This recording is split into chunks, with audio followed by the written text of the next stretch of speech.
여러분 종교개혁, 특별히 우리 장로교, 우리가 몸담고 있는 이 교단은 장로교인데 이 장로교 신앙의 금과 옥조가 뭔지 여러분 아십니까? 가장 중요한 금과 옥조라고 했습니다. 우리가 하나님의 주권입니다. 장로교 하면 하나님의 주권, God sovereignty 해가지고 이 하나님의 주권을 빼면 장로교는 더 이상 얘기할 게 없어요. 다른 교단과 가장 큰 특징, 차이가 뭐냐? 하나님의 주권을 강조한다는 겁니다. 하나님이 우리 인생의 주인 되시고 우리 삶의 주권을 갖고 계시다. 이게 하나님의 주권입니다. 그 하나님이 주권적으로 우리의 삶, 또 온 세상의 역사를 이끌어 가신다는 것이 하나님의 주권인데 이 주권적인 하나님이 만약에 폭군이고 악랄하고 잔인하고 이랬다 저랬다 하면서 막 괴롭히는 거 좋아하고 이런 스타일이시면 우리가 엄청나게 괴롭겠죠. 이런 신이 어디냐? 그런데 그런 신 많습니다. 그리스 로마 신화 보세요. 고대 근동 신화들 보세요. 신이 변태가 따로 없습니다. 진짜 이랬다 저랬다 하고 맞추기도 어렵고 그런 신들이 많아요. 그런데 하나님은 주권적이신데 그분은 선하시고 또한 그분은 이랬다 저랬다 변개하시는 분이 아니라 신실하다는 것. 그것이 우리에게 참으로 기쁜 소식이죠. 이 주권적인 하나님은 우리와 이 시대를 향한 선한 계획들을 가지고 계시고 우리의 부족함과 우리의 연약함에도 불구하고 신실하게 우리의 부족함과 연약함에도 불구하고 신실하게 그분의 뜻을 오늘도 마치 물이 흘러가듯이 끊임없이 이루어가고 계십니다. 그렇기 때문에 이 사실을 우리가 믿고 고백하기 때문에 이랬다 저랬다 쉽게 포기하고 변하고 중단하고 내가 그런 결단을 했는지 그런 결심을 했는지조차도 나중에는 잊어버리는 참 답없는 우리에게도 여전히 소망이 있는 것은 하나님은 그런 분이 아니라는 거죠. 이스라엘 역사상 가장 악한 왕이 누군지 아세요? 이스라엘 역사상 가장 악한 왕. 이스라엘 역사상 가장 악한 왕은 뭐 그거를 레벨을 정하기는 뭐하지만 그러나 상징적으로 가장 악한 왕이 있는데 그 악한 왕의 이름은 아합입니다. 이 아합은 왜 그렇게 악하다고 평가를 받냐면 최초로 시돈 땅에 있는 최초는 아니죠. 시돈의 이세벨이라는 시돈 왕의 딸을 데려다가 그 딸과 결혼을 했어요. 그런데 문제는 뭐냐면 이 이세벨이 아합에게 시집을 오면서 바알이라는 우상을 이스라엘에 가지고 왔고 이때부터 이스라엘이 본격적으로 바알이라는 우상을 숭배하게 됩니다.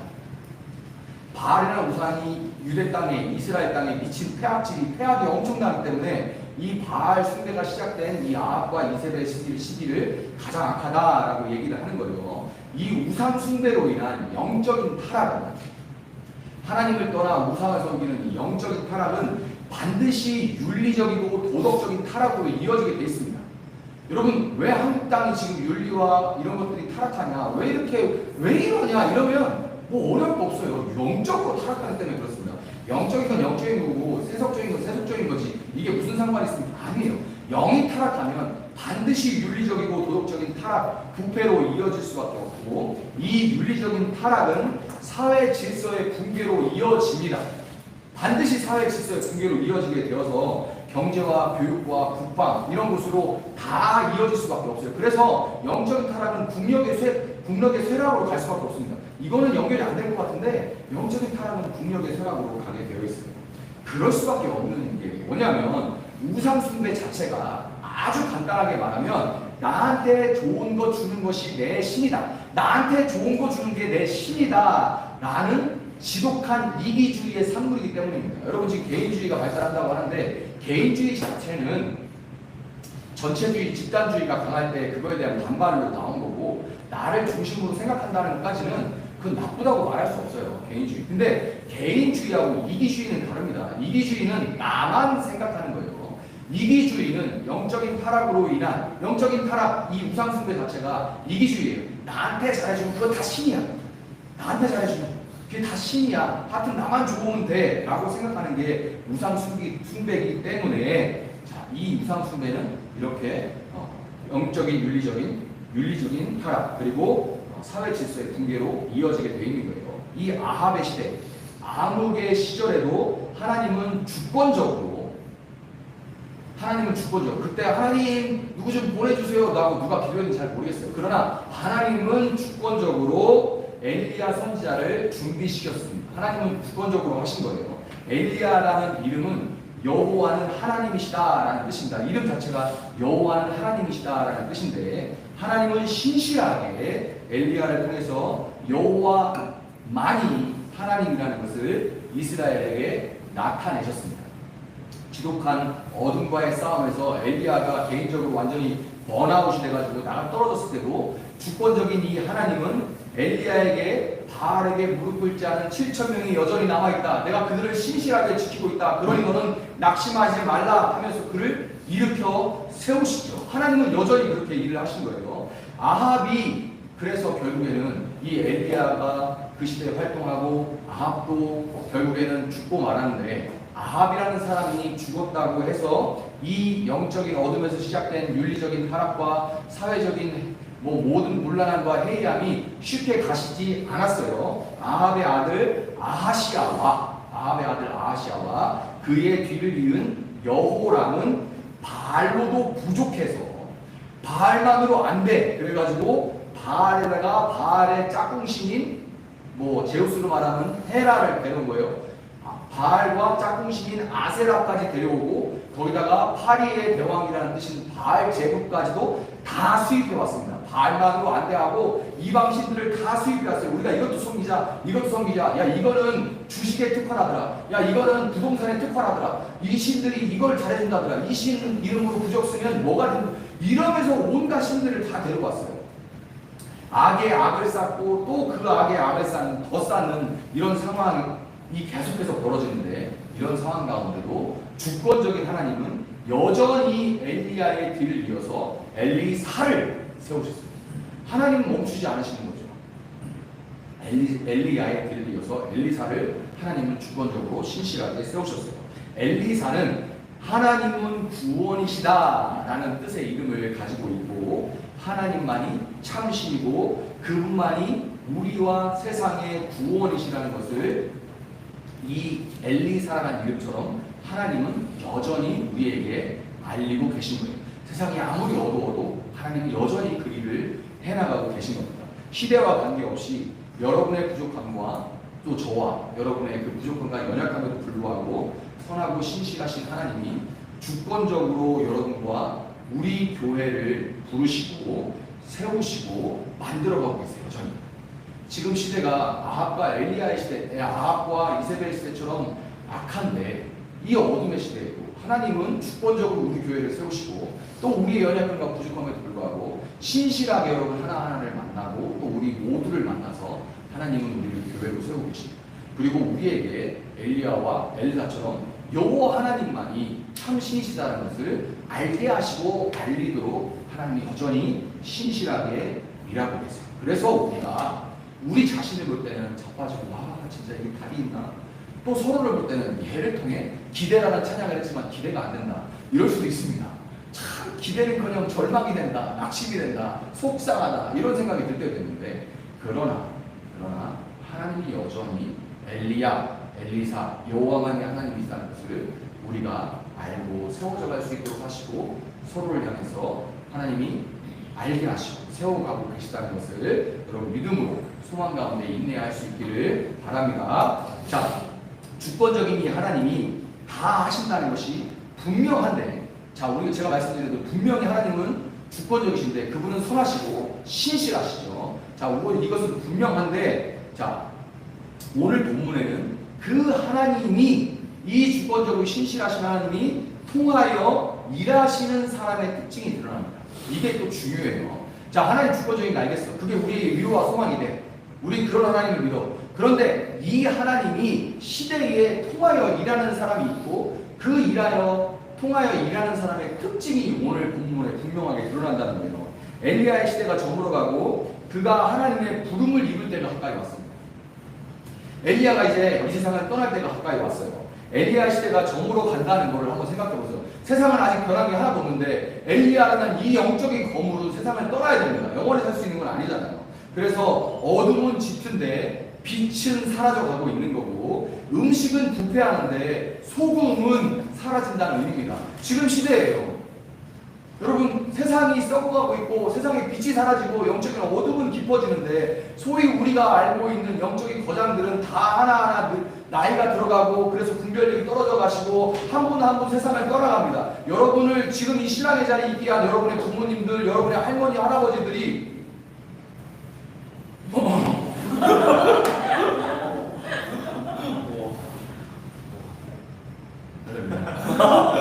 할머니, 할아버지들은 세상을 떠나세요. 제가 어제도 말씀드렸는데 얼마나 그 할아버지라고 부르던 장로님이 떠나신 것 때문에 너무 속상하긴 했지만 이 참 신뢰할 만한, 의지할 만한 이런 영적인 어른들이 한 분 한 분 떠난다는 것 때문에 너무 마음이 아팠던 것도 있습니다. 물론 이제는 제가 그것을 감당해야 되는 그런 위치들이 되고 있고 자리가 되고 있지만 그러나 그분들이 하나하나 떠나간다는 거, 빛은 어둠은 짙은데 빛은 사라져가고 세상은 썩어가는데 소금이 없는 그런 시대가 된다는 거예요. 하나님은 이 상황에 하나님은 엘리야로 하여금 그의 사역을 정리하도록 하십니다. 그래서 엘리야가 사역을 정리하는데 엘리야를 예언자 수련생들이 이제 훈련받고 있던 그 지역들로 보내서 돌아보게 하시, 자기 사역을 쭉 돌아보게 하시는 거예요. 엘리야를 가장 먼저, 그러니까 예언자 수련생들이라는 건 뭐냐면 지금 여러분 생각할 때는 그냥 뭐 생각하면 쉽게 얘기하면 신학교라고 비슷하고 신학교라고 생각하면 좋아요. 여기도 이제 중장 출신들 같은 경우는 한창 막 중장이 막 뜨거울 때 신학교 가려고 했던 사람들 많죠. 신학교 가서 여기서 신학교, 여기 신학교, 저기 신학교들이 유대 땅에 그 어두운 시대에도 있었어요. 제가 지난번 한번 슬쩍 언급했지만 그 수련생들과 그 가족들을 믿는 사람들을 합치면 대략 7,000명이 되는 것 같다 이렇게 말씀을 드렸었죠. 가장 먼저 엘리야가 돌아다니면서 자기 사역지를 돌아보는데 첫 번째가 길갈 신학교였습니다. 자, 이 길갈 신학교부터 엘리사는 엘리야를 따라 나섭니다. 그런데 따라 나서는 엘리사에게 엘리야가 아까 본문에서 뭐라고 했나요? 엘리사가 막 따라가 엘리야를. 근데 엘리야가 엘리사한테 뭐라고 합니까? 나는 주님의 분부대로 베델로 가야 한다. 그러나 너는 여기 남아있어라. 그렇게 얘기해요. 너는 여기 남아있거라. 남아서 기다리래요. 그냥 거기서 기다려 라고 얘기를 하는 거예요. 그러니까 이게 무슨 말이에요? 아직 네 때가 아니야. 하나님이 주권적으로 때가 되면 다 알아서 하실 테니까 너는 여기서 남아서 기다려 라고 엘리야가 말하는 겁니다. 주권적인 하나님이 때가 되면 다 알아서 하시니까 넌 여기 남아 기다려 라고 얘기하는데, 그러니까 엘리사가 뭐라고 답을 합니까? 이렇게 엘리야가 말했을 때 주님께서 살아계심과 스승께서 살아계심을 두고 맹세합니다. 나는 결코 스승님을 떠나지 않겠습니다. 끝까지 내가 따라가겠습니다 라고 얘기한 거예요. 하나님이 살아계시고 스승님이 살아계시는 한 하나님 살아계시는 건 분명하고 당신이 뭐 죽지 않는 한 나는 끝까지 당신을 따라가겠습니다. 반드시 끝까지 쫓아갈 겁니다. 이렇게 얘기를 한 거죠. 자, 이 각오가 남달라 보여서 그랬는지 아니면 원래도 마음에 없는 말, 거기 남아있어 그냥 하지만 마음에는 따라오길 바라는 마음이 있었는지는 모르겠지만 엘리야는 엘리사가 따라온다니까 못 이기는 척 남쪽으로 11km 정도 떨어진, 꽤 먼 거리죠. 11km 정도 떨어진 베델까지 엘리사와 동행을 합니다. 그리고 그렇게 베델에서 여리고로, 마지막으로 여리고에서 강이 있는, 요단강으로 알려져 있는 요단까지 엘리사는 엘리야를 따라갔습니다. 길갈, 베델, 여리고 모두 예언자 수련생들이, 신학교들이 있던 곳이고, 수련생들은 엘리야가 곧 하나님의 부름을 받아서 하늘로 떠난다는 것을 알고 있었어요. 가는 곳마다 50에서 100여 명의 수련생들은 모두 말을 맞추기라도 한 것처럼 엘리사에게 뭐라고 말합니까? 선생님의 스승을 주님께서 오늘 하늘로 데려가시려고 하는데, 선생님, 엘리사 당신은 알고 있어? 너 알고 있어? 당신은 알고 있습니까? 이렇게 물어봐요. 다 말을 맞출 것처럼 이분을 하나님께서 이제 데려가시려고 돌아가실 것 같은데 당신은 알고 있어? 이렇게 물어봐요. 말을 맞춘 것처럼. 그들은 모두 다 이 사실, 지금 어둠은 짙은데 빛이 떠나가고 있고 세상이 썩어가는데 소금이 맛을 잃었다는 것을 알고 있는데 엘리사를 제외한 아무도 엘리야를 따라가지 않았고, 본문 7절은 그들의 태도에 대해서 이렇게 정리합니다. 그들의 그 태도에 대해서 이렇게 정리해요. 예언자 수련생들 가운데서 10명이 요단강까지 그들을 따라갔다. 요단강까지. 이것만 보면 개역개정은 이렇게 번역이 안 되는데 표준세 번역 여기만 보면 요단강까지는 그들을 따라간 것처럼 보이는데 여리고 바로 앞이 요단강입니다. 그러니까 그 앞에까지 신학교 앞에까지 나와서 배웅했다는 얘기예요. 거기까지만 나와서 배웅을 했다는 거예요. 그리고서 엘리야와 엘리사가 요단강가에 서니 따르던 제자들도 멀찍이 멈추어 섰다. 이렇게 성경에 기록하고 있어요. 이 부분을 개역개정에서는 멀리 서서 바라보매 라고 기록하고 있어요. 멀리 서서 바라보매. 한마디로 뭐 한 거예요? 관망한 겁니다. 관망.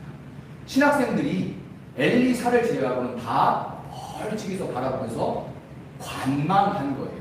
그들도 이런 상황에 엘리야가 없어진다는 것이 무엇을 의미하는지 너무나 잘 알고 있었어요. 그들은 수련생으로서 하나님이 여전히 일하실 것을 당연히 알고 믿고 있었습니다. 지식으로는 충분하죠. 다 알고 있어요. 그렇지만 그들은 그렇게 일하실 하나님, 그렇게 일하실, 내가 알고 있는 그 하나님이 그렇게 일하실 하나님을 멀리 서서 두고 그냥 관망합니다. 믿는 그만큼 일하시는 그 하나님의 일에 동참하고 싶지는 않았던 거예요. 말은 할 수 있지만 직접 몸을 거기 섞어서 뒹굴고 싶지는 않았던 겁니다. 예언자 수련생들이 엘리야의 임박한 죽음에 대해 알고 있냐고 물었을 때 엘리사는 나도 알고 있으니 조용히 하시오 이렇게 얘기해요. 그리고 엘리사는 바로 조용히 해라. 그러고서 바로 엘리야를 따라가죠. 무슨 뜻일까요? 말만 하지 말고 잠잠히 따라라 라는 얘기예요. 말을 멈추고 잠잠히 따라라 라는 얘기예요. 관망하지 말고 갈망하라는 얘기예요. 멀리 서서 관망하지 말고 갈망, 그 일에 동참하기를 갈망하라는 말입니다. 열망하라는 말이에요. 그렇다면 엘리사는 무엇을 그러면 그토록 갈망했을까요?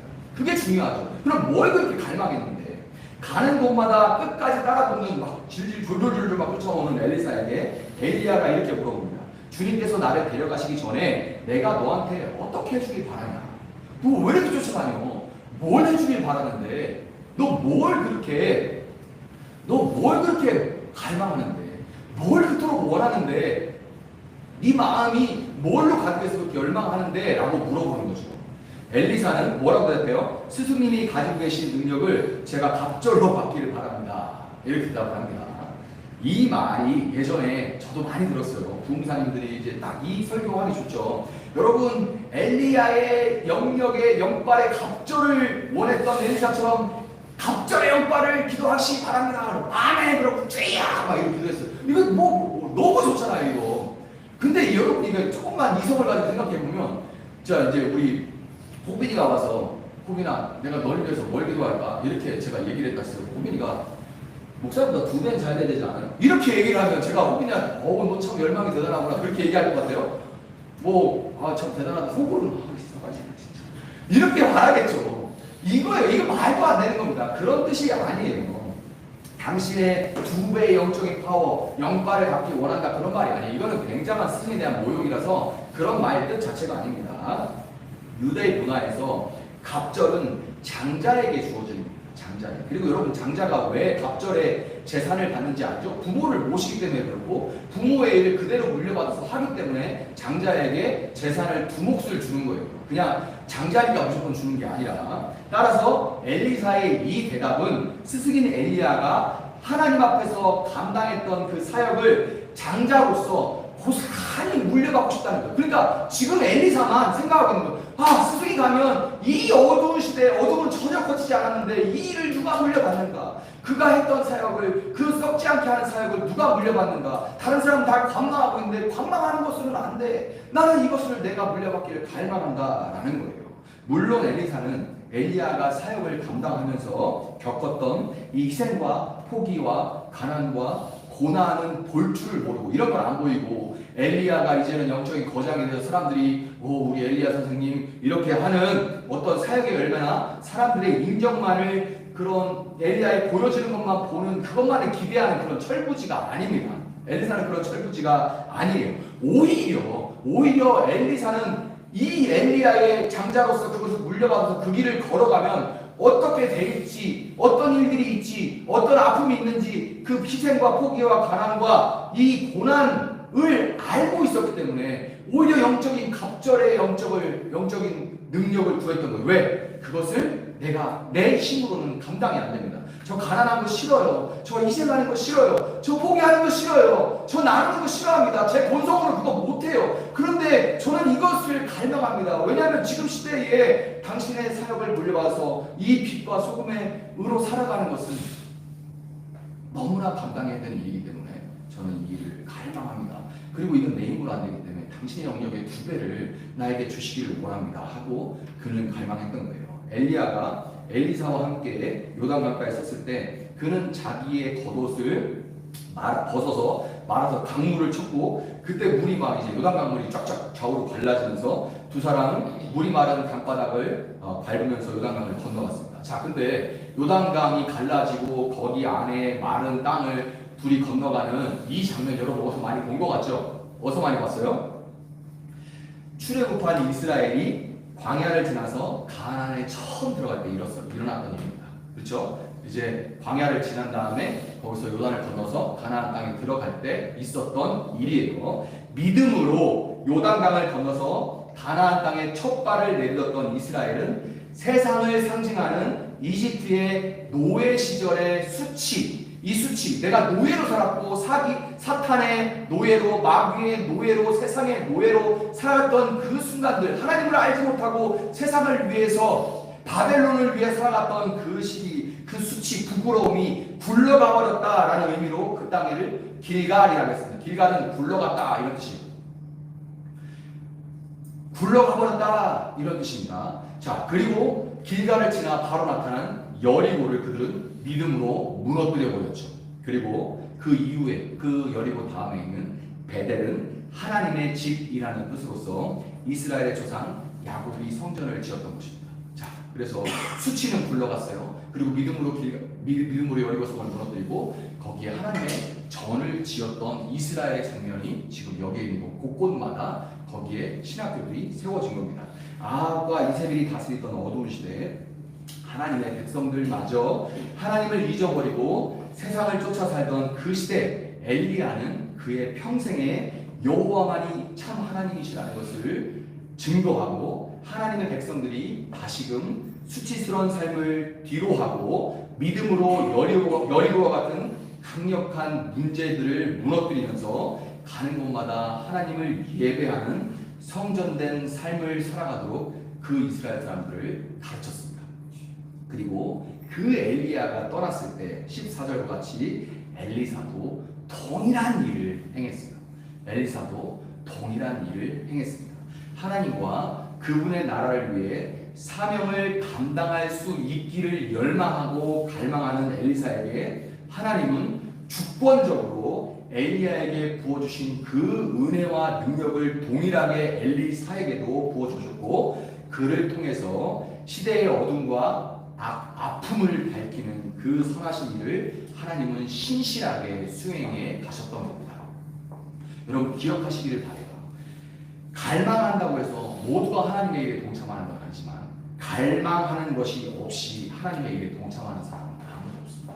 서로 내가 쓰임받는다 해도 갈망하지 않는 사람은 내가 하나님께 쓰이는지도 몰라요. 알지 못합니다. 그 은혜를 누리며 살지 못합니다. 말씀을 정리하도록 하겠습니다. 예수님의 공생의 종착지는 여러분 십자가였죠. 예수님은 십자가를 향해 그 인생 전체가 그 모든 걸음과 방향이 십자가를 향해 골고다 언덕을 향해 있습니다. 예수님은 그것을 알고 있었지만 내 삶이 십자가로 끝난다는 것을 알고 있었지만 그 사명을 갈망하시고 열망하셨어요. 어쩔 수 없이 끌려가야지 이게 아니라 그분은 갈망하고 열망하셨습니다. 겟세마네에서 그리고 그분은 십자가를 끝까지 짊어질 그 능력을 하나님 앞에 예수님도 구했어요.